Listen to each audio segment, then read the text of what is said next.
Biden had the better part of 3 years to try and do something on the battlefield and help Ukraine. It didn't work. It was a disaster. They've done nothing but lost ever since territory and personnel and their future, I might add.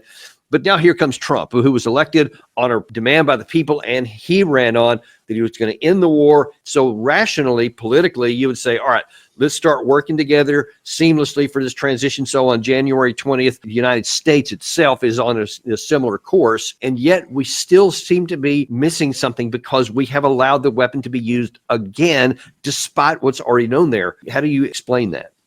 If there was a sufficient backlash to this move by the Biden administration to sort of green light attacks in Russia. When I say a backlash, I'm talking about strong political statements of condemnation coming from Republicans, coming from the Trump administration, and by the media and by European leaders. In other words, this clearly should be framed as a provocation by a lame duck outgoing Biden administration. If that's the case, it would provide a great platform for which an incoming Trump administration could say, what, Biden's crazy, he wants to blow up the world. This old man is a zombie president who is basically doing the worst possible thing. In fact, I'm quite shocked that Trump hasn't come out publicly and made these proclamations already. And to me, so he could use this as leverage. What Biden's doing is leverage. It might very well be used as leverage to force negotiation from other NATO partners. But is that the level of 5D chess that the incoming Trump administration is playing? It doesn't seem like it. It really doesn't, because I'd see more activity in terms of the chess match in the media, and I don't see any of that happening. So it makes me very concerned about what's actually going on here, and can Trump well and truly be hemmed in by these events that would preclude any sort of negotiated settlement, because the British are still running with the line that Putin's bluffing. That's the British line. Putin's bluffing. He's not serious. He's drawing all these red lines and he's not enforcing them, which is a preposterous analysis on its face. So what's actually going on here? What you need to look at is, we can talk about technology and deterrence. By the way, these Russian missiles are all nuclear capable. That's just on the side, a huge threat. Now, why wasn't that an issue before? Because this isn't the first time we have advanced intermediate range IRBM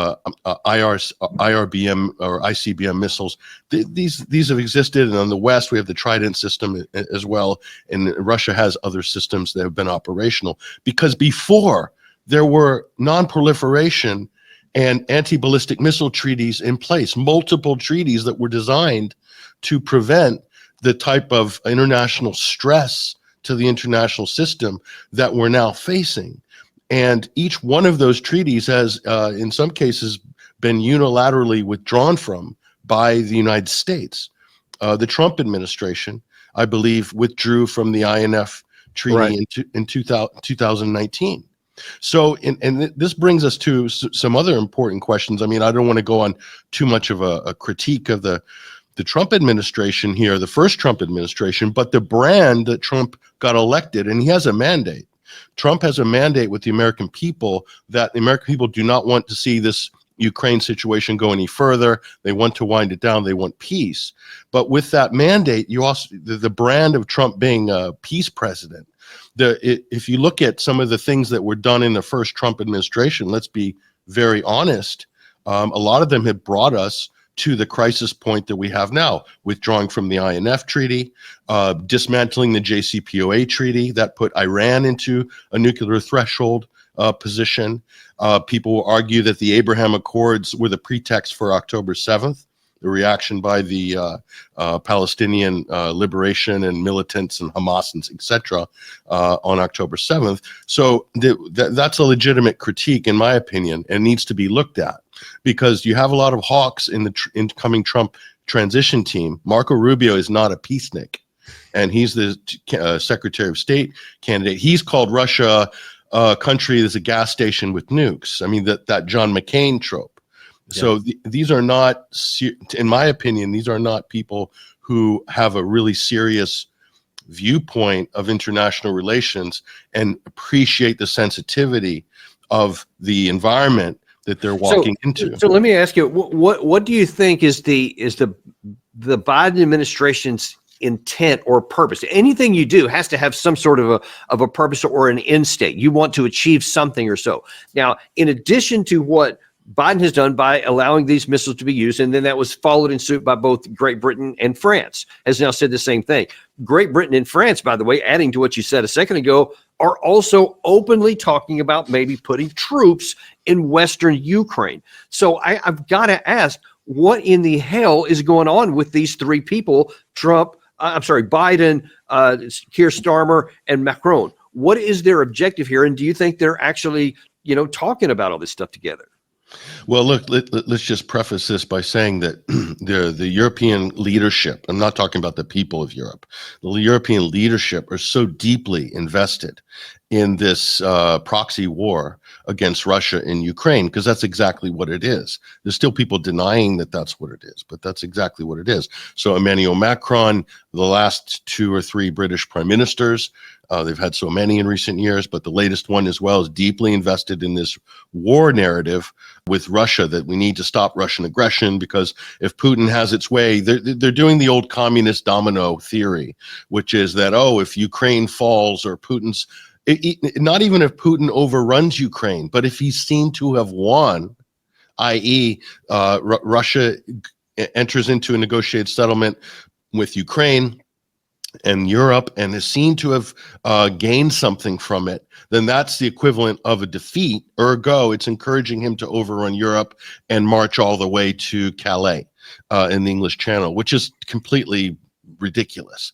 But this is basically what politicians in Britain and in Europe are talking like, and it's just ridiculous.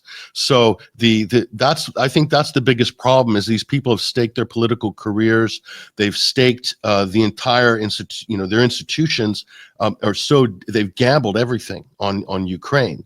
And I call this, and maybe I'm being too flippant, but I'm calling this NATO's vanity project. This is a vanity war of an institution that's fast reaching its sell-by date. We're talking about the North Atlantic Treaty Organization. Yeah. Nobody wants to think about that. But see, these kinds of actions can accelerate that, not prevent it.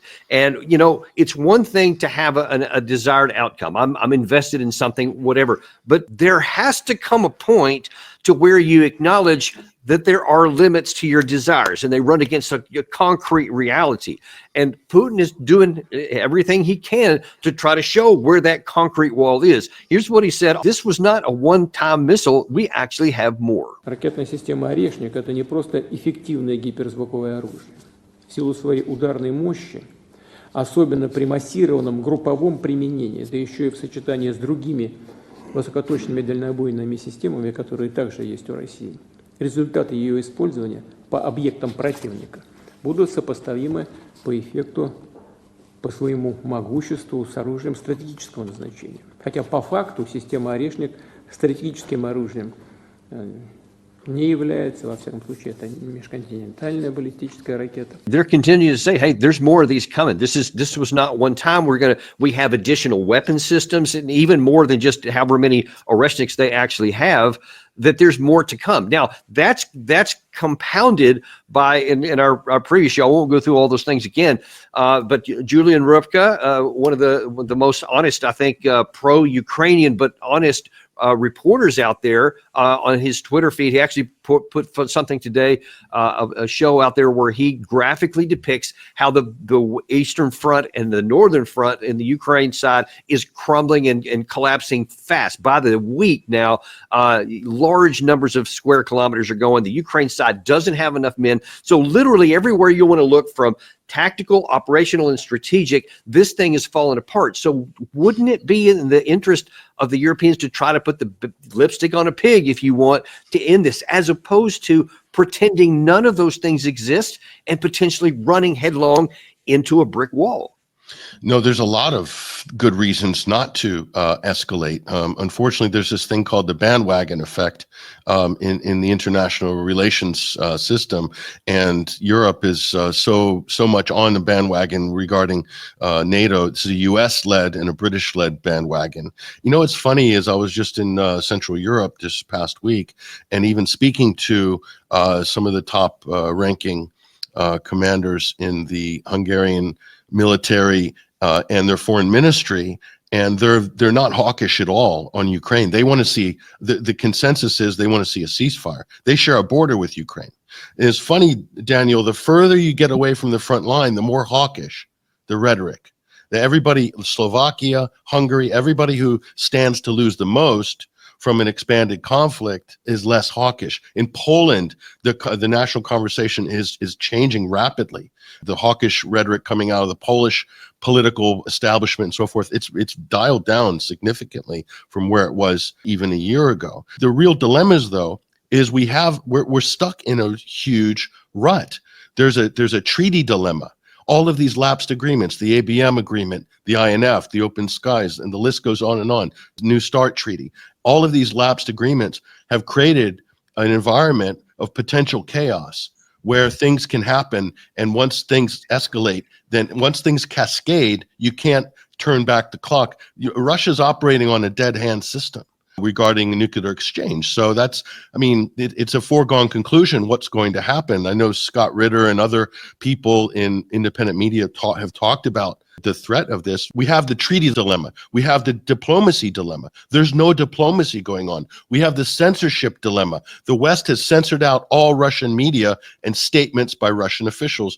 You've thrown up some, headlines and statements by Vladimir Putin here, and that's highly instructive. But Daniel, I don't see any of these clips being played on any of the main U.S. media outlets.